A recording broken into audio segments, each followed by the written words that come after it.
Eu voltei de viagem faz pouco tempo, eu estava nos Estados Unidos e, infelizmente, uma das coisas que me chamou muita atenção foi a obesidade. Isso não é novidade para os Estados Unidos, né? Que acima de 50% da população apresenta-se com sobrepeso ou obesidade.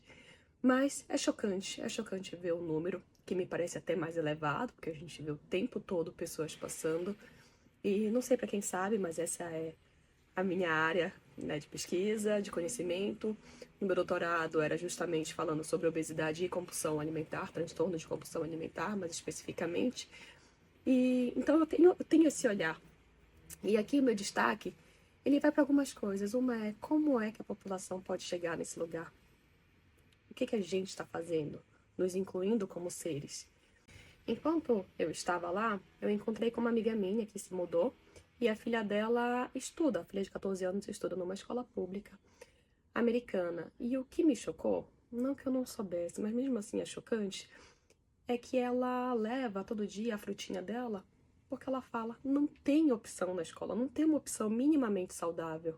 Lá vai ter hambúrguer, pizza, nuggets, batata frita. E é isso, todo santo dia. Isso é assustador. Isso é tão assustador porque as crianças vão comendo isso desde que elas nascem. Desde o momento que elas. Não desde que elas nascem, né? Mas vamos lá, vamos corrigir. Desde que elas entram na escola. Desde que elas entram na escola, elas consomem esse tipo de alimento. Então é claro que isso passa a ser uma preferência delas. É uma preferência porque é muito gostoso, é salgado, é cheio de coisinha, é industrializado, enfim, é aquele sabor que é um sabor mais viciante. E o problema disso, e foi algo até que eu vivi recentemente, eu estava em Paris esse ano com uma amiga minha, né? Fui correr a maratona, e essa minha amiga americana, eu conheci ela já, conheço ela há mais de 20 anos, ela foi me encontrar lá. E ela não tinha muitas experiências na Europa. Ela chegou no final da viagem e falou assim: eu não gostei da comida francesa. E a minha cara foi: como assim? É a melhor comida do mundo, é maravilhosa a comida francesa, a comida italiana. A gente, inclusive, foi num restaurante italiano na França e ela não gostou da pizza de lá. E o que é isso? Ela não tem paladar?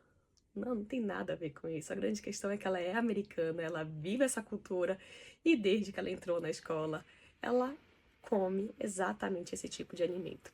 Você vai comparar um frango nuggets com um frango grelhado? Vai falar qual é o mais gostoso? Pra gente, talvez a gente até diga que o outro frango, né?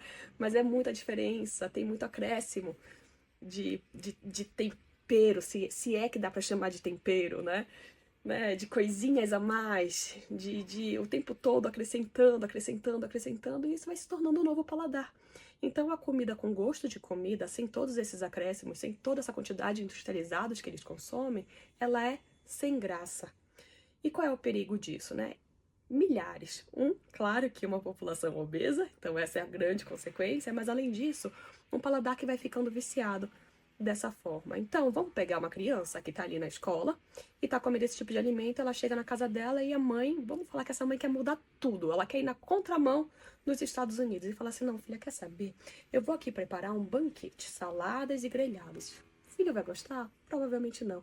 E para piorar, toda vez que ele tá no restaurante, isso, infelizmente eu também tive essa experiência, por sorte ainda encomendei umas comidinhas ali, quando a gente estava lá em Orlando, mas para piorar, quando a gente chega no restaurante, existe o menu Kids. O menu Kids, ele nada mais é do que, novamente, hambúrguer, pizza e mac and cheese, que também é um macarrão cheio de coisinhas. Então, é uma grande tristeza. E o corpo ele vai ficando viciado, né? O corpo ele começa a pedir.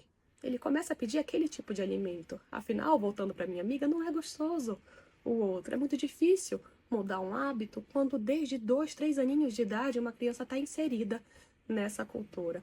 Então, infelizmente, isso me traz ali um vitimismo. E não é um vitimismo desse pra gente criticar e falar, quem quer muda. Não é só quem quer muda. Vamos aqui trazer que a obesidade, ela, ela é uma questão muito mais social, muito mais profunda. Porque não é só querer. Não é, pelo amor de Deus, isso não é só querer. Vamos pensar quais são as marcas, vamos lembrar que as células do corpo têm memória. Um corpo que começa a ingerir esse tipo de alimento com 1 ano, 2 anos de idade e só come isso praticamente, ele dificilmente ele vai querer outra coisa. Ele dificilmente vai querer aceitar outra coisa. Aos 15 ou 20 anos, quando a obesidade aumenta significantemente, apesar da obesidade infantil já ser altíssima, quando essa pessoa vai querer mudar o hábito, é muito difícil. Quando eu comecei a estudar obesidade, quem estava no poder na época era o Obama. E aqui eu não vou falar de política, só vou destacar o papel da primeira-dama, na época, a Michelle Obama. Ela tinha um programa lindo chamado Let's Move. O Let's Move, como o nome diz, é vamos nos movimentar. Então ele era um programa voltado para as crianças, trazendo esse estímulo ao movimento da criança. E aqui não era ir para academia, fazer um esporte X, Y, Z. Era para a criança se movimentar, brincar, dançar, correr, ser criança, mas estimular isso nela e evitar que ficasse em tela, na TV o dia todo, parado, que é um movimento ali do sedentarismo. E junto com esse movimento do Let's Move, estava também um estímulo aos nutrientes, a ter uma alimentação melhor nas escolas. Infelizmente, esse programa dela eu não sei o que aconteceu, mas ao que me parece, até procurei já na internet, tá ali o site desde, sei lá, de quando era 2015, alguma coisa assim, que foi a última atualização, e ele não foi pra frente. Gostaria muito que tivesse ido. Bom, não tenho nenhum papel ativo nos Estados Unidos, se me chamarem, estou aqui, mas ao nosso redor a gente pode fazer alguma diferença, então vamos estimular as nossas crianças e a nós mesmos, claro, a nos movimentarmos, a termos uma vida ativa, fazer atividade física para quem pode, se não, não custa nada, ir andando até alguns lugares, subir escada quando chegar na academia, no metrô, no trabalho, não tem para quem ficar o tempo todo de elevador, mas vamos movimentar o corpo, principalmente as pessoas que não conseguem ter ali uma atividade frequente. E claro que foi todo o tópico desse vídeo, que é vamos nos alimentar melhor, vamos nutrir nossos corpos. Vamos aqui ter energia para conseguir fazer as coisas que a gente gosta. Vamos pensar não só hoje no sabor imediato, mas pensando a longo prazo.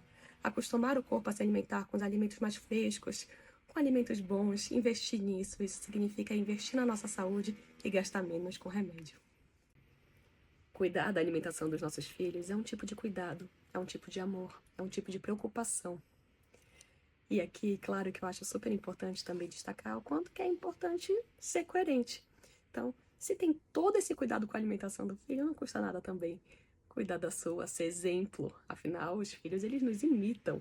Então, não faz sentido, né? Ter toda essa preocupação e não tá nem aí pra sua. Então, olha, come esse tipo de comida e comer exatamente o oposto. Se alimentar não é para ser ruim, não é para ser aquela ideia de dieta, não é para ser uma regra pesada e rígida, é para ser gostoso. É para ser gostoso em termos de paladar, e aqui tem tantos alimentos bons e saudáveis e nutritivos, e ao mesmo tempo ser um momento familiar. Então aqui sempre destacando também a importância de sentar junto, sem tela, sem distrações, ter essa troca de olhares, sentir cheiro, sentir comida, ter essa troca de amor.